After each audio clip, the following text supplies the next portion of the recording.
Hey there, I'm going to show you how to create a cubist portrait inspired by the work of Pablo Picasso. Pablo Picasso was a Spanish-born artist who, along with George Braque, invented a style of art known as Cubism, which is arguably the most influential art movement of the 20th century.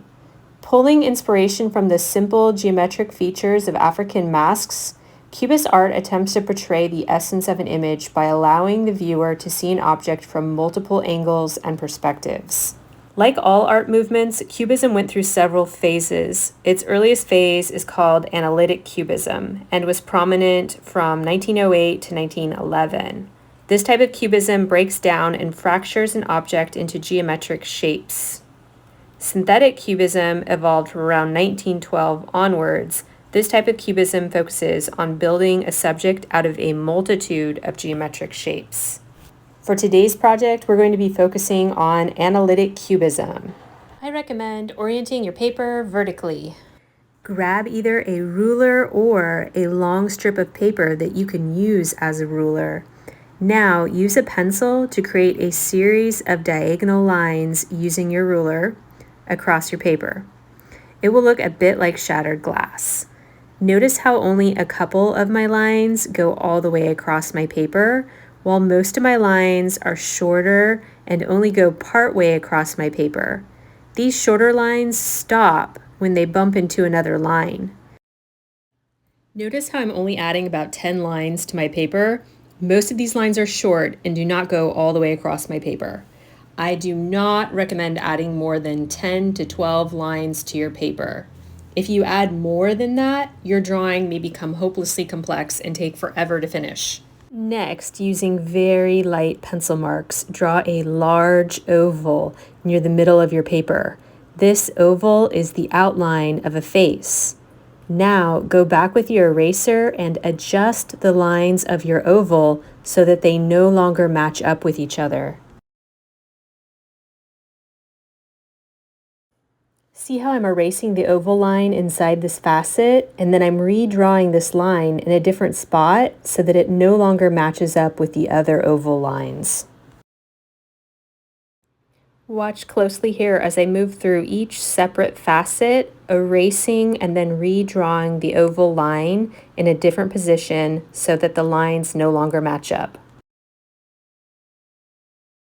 When you're done redrawing your oval, it will look something like this. I'm going to reuse the same technique as I draw other parts of the face. Here I'm drawing a large eye using very, very light pencil marks. Then I'm going back and redrawing the line inside each facet so that these lines no longer match up with each other. Don't forget to erase your previous pencil marks. My second eye is going to be more of a triangle shape. Notice there are no diagonal lines that intersect with this eye, so I can draw it just like I normally would. I'm adding an eyebrow line and nose down through the center of my face. The eyebrow I'm drawing on the left intersects with one of the diagonal lines, so you can see how I'm fracturing the eyebrow by drawing lines that don't match up. I'm drawing some big lips right underneath my nose. I'm drawing in the details of this eye by adding 2 fractured circles for the iris and pupil.